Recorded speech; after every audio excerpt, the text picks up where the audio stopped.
नाज़रीन, तारीख गवाह है कि बड़े लीडर वही होते हैं जो आम सोच से हटकर एक नई सोच को अपनाते हैं। कभी आपने सोचा कि जिस परिंदे को हम सिर्फ खूबसूरती के लिए देखते हैं, वही परिंदा किसी मुल्क की तकदीर बदल सकता है? जी हाँ, बुर्किना फासो के सदर इब्राहिम ट्रोरे ने एक ऐसा ऐलान किया है जिसने माहिरीन को भी हैरान कर दिया है। उन्होंने अपने किसानों को कहा है कि मुर्गियां और बत्तखें छोड़ दो, अब सिर्फ और सिर्फ मोर पालो। ये सिर्फ एक मशवरा नहीं बल्कि एक ऐसी हिकमत अमली है जो बुर्किना फासो को अफ्रीका का सबसे मुनफरद और ताकतवर मुल्क बना सकती है। आखिर मोर ही क्यों? इसकी रंगीन दुम के पीछे कौन सी मुआशी राज छुपे हैं और ये परिंदा किस तरह एक गरीब मुल्क को अरबों डॉलर्स की मईशत में बदल सकता है? आज की इस खास वीडियो में हम इसी के मुतालिक सब कुछ बताएंगे, तो आपसे रिक्वेस्ट है कि आपने इस वीडियो को आखिर तक लाजमी देखना है। नाज़रीन, आपने अक्सर सुना होगा कि किसान मुर्गियां या बत्तखें पालते हैं, लेकिन इब्राहिम ट्रोरे ने अपने लोगों को एक बिल्कुल नया मशवरा दिया है और वो ये है कि मोर पालने का। ये कोई आम मशवरा नहीं बल्कि ऐसा फैसला है जिसे सुनकर पूरी दुनिया के माहिरीन हैरत में डूब गए हैं। सबके जहन में यही सवाल गूंज रहा है कि आखिर इब्राहिम ट्रोरे का असल इरादा क्या है? वो मोर की फार्मिंग जैसे मुनफरद मंसूबे पर क्यों जोर दे रहे हैं? इसके पीछे कौन सी बड़ी हिकमत अमली छुपी है और कैसे ये हैरान कुन मंसूबा बुर्किना फासो की किस्मत बदलने वाला है? तो दोस्तों, इब्राहिम ट्रोरे के इस अनोखे मंसूबे की तफसील में जाने से पहले आइए आपको मोर के बारे में कुछ ऐसे हैरान कुन हकाइक बताते हैं जो शायद आपने पहले कभी न सुने हों। इन सब में से दिलचस्प हकीकत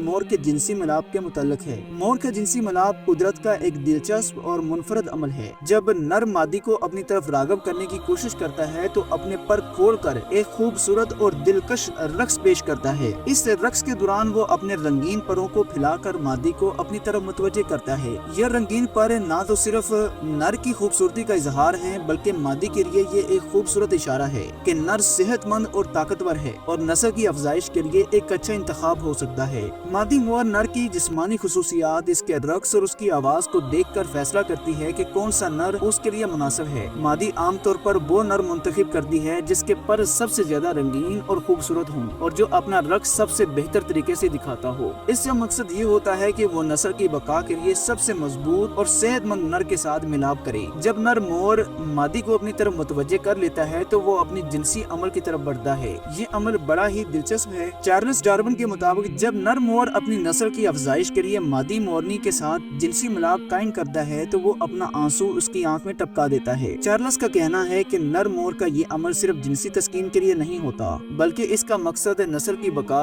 और मादी को बेहतरीन जिनियाती मवाद फराहम करना होता है। मिलाप के बाद मादी मोर अंडे देती है और अंडे की हिफाजत और परवरिश का काम मादी खुद करती है। ये कुदरत का एक हैरान कुन राज है जिसे बड़े ही कम लोग जानते हैं। चार्ल्स का कहना है कि नर मोर का ये अमल सिर्फ जिनसी तस्कीन के लिए नहीं होता बल्कि इसका मकसद नस्ल की बका और मादी को बेहतरीन जिनियाती मवाद फराहम करना होता है। मिलाप के बाद मादी मोर अंडे देती है और अंडे की हिफाजत और परवरिश का काम मादी खुद करती है। ये कुदरत का एक हैरान कुन राज है जिसे बड़े ही कम लोग जानते हैं। लेकिन हमारी ये वीडियो देखने के बाद आप भी इन लोगों में शामिल हो चुके हैं। अगर ये इन्फॉर्मेशन आपको दिलचस्प और नई लगी हो तो कमेंट सेक्शन में जरूर बताएं। और अब बात करते हैं इब्राहिम ट्रोरे अपने मुल्क में मोरों की फार्मिंग क्यों कर रहे हैं। दोस्तों, मोर अपनी खूबसूरती और नायाब परों की वजह से दुनिया भर में मशहूर हैं। इसके पर न सिर्फ फैशन और डेकोरेशन में इस्तेमाल होते हैं बल्कि आलमी मार्केट में इनकी कीमत हजारों डॉलर तक पहुंच जाती है। इब्राहिम ट्रोरे के इस मंसूबे के मुताबिक बुर्किना फासो में बड़े पैमाने पर मोरों की फार्मिंग की जाएगी और इससे हासिल होने वाले कीमती परों से मुख्तलिफ एशिया तैयार की जाएंगी। इन परों को इस्तेमाल करके फैशन डिजाइन, हैंडक्राफ्ट और घरों की सजावट का सामान वगैरह बनाया जाएगा और दूसरे ममालिक को फरोख्त किया जाएगा। इब्राहिम ट्रोरे का विजन ये है कि बुर्किना फासो को अफ्रीका का पहला मुल्क बनाया जाए जहाँ मोर की फार्मिंग एक मुनज़्ज़म शक्ल इख्तियार करे। जो न सिर्फ किसानों को नई आमदनी का जरिया मिलेगा बल्कि मुल्क आलमी मंडी में अपनी इनफरादियत कायम करेगा। इनका मानना है कि अगर बुर्किना फासो के गाँव-गाँव में मोर पाले जाएं तो इन परों की बरामदात से सालाना लाखों अरबों डॉलर्स कमाए जा सकते हैं। ये मनसूबा न सिर्फ किसानों की गुर्बत खत्म करेगा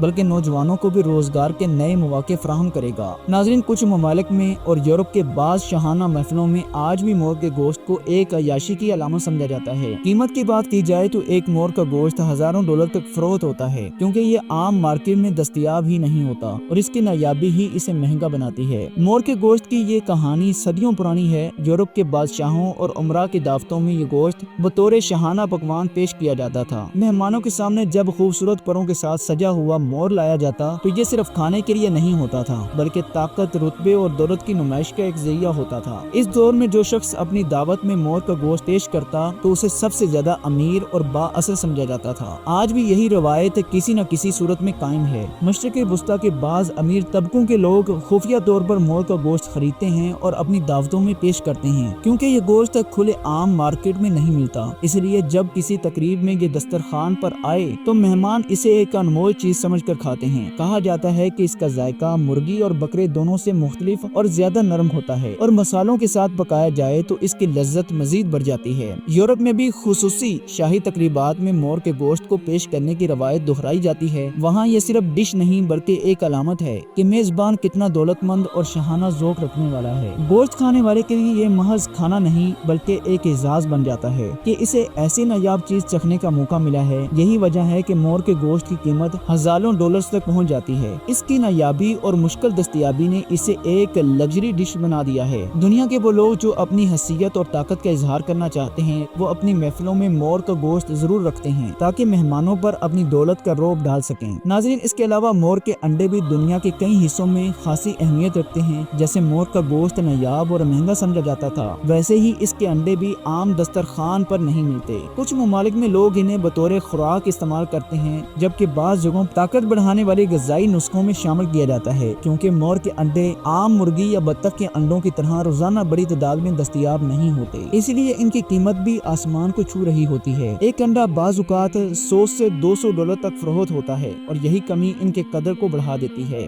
یورپ اور مشرق وسطیٰ کی بعض مخصوص محفلوں میں ان انڈوں کو خاص پکوان بنانے کے لیے استعمال کیا جاتا ہے۔ کہا جاتا ہے کہ مور کے انڈوں کا ذائقہ عام انڈوں سے زیادہ لذیذ اور غذائیت سے بھرپور ہوتا ہے۔ کچھ لوگ تو یہ بھی سمجھتے ہیں کہ یہ انڈے جسمانی طاقت یا شاہی دعوتوں کے لیے محفوظ رکھتا ہے۔ ناظرین، آپ نے دیکھا کہ مور ایک ایسا نایاب اور حسین پرندہ ہے جو نہ صرف اپنے رنگین دم اور پروں کی وجہ سے دنیا بھر میں مشہور ہے، بلکہ اس کے پروں، گوشت اور انڈوں کی عالمی مارکیٹ میں بھی بے حد مانگ ہے۔ یہی وہ وجہ ہے کہ ابراہیم تروڑے نے اپنے ملک برکینا فاسو کے لیے ایک نیا خواب دیکھا ہے۔ وہ چاہتے ہیں کہ ان کے کسان صرف روایتی زراعت تک محدود نہ رہیں بلکہ ایسی فارمنگ کریں جو دنیا بھر میں ان کے کام کا نام روشن کرے اور ساتھ ہی کسانوں کو خوشحال بھی بنائے۔ مور کی فارمنگ ایسا ہی ایک منصوبہ ہے جو نہ صرف کسانوں کو نئی آمدنی دے گا بلکہ برکینا فاسو کو عالمی سطح پر نمایاں بھی کرے گا۔ ابراہیم تروڑے کا ماننا ہے کہ اگر برکینا فاسو کا ہر کسان مور پالے اور ان کے پروں، انڈوں اور خوبصورتی کو عالمی منڈی تک پہنچائے تو یہ ملک افریقہ میں خوشحالی کی ایک نئی مثال قائم کر سکتا ہے۔ یہی وجہ ہے کہ وہ دن رات اس منصوبے کو آگے بڑھانے کے لیے کوشاں ہیں۔ وہ چاہتے ہیں کہ برکینا فاسو کے نوجوان بے روزگاری سے نکلیں، کسان غربت سے آزاد ہوں اور ملک کو ایک ایسی شناخت ملے جس پر آنے والی نسلیں بھی فخر کریں۔ تو جی ناظرین، یہ تھی ہماری آج کی ویڈیو۔ آپ کو یہ ویڈیو کیسے لگی ہمیں کمنٹ باکس میں لازمی بتائیں، اور ابراہیم تروڑے زندہ باد آپ نے ضرور لکھنا ہے۔ اللہ ہم سب کا حامی و ناصر ہو۔ السلام علیکم ورحمۃ اللہ وبرکاتہ۔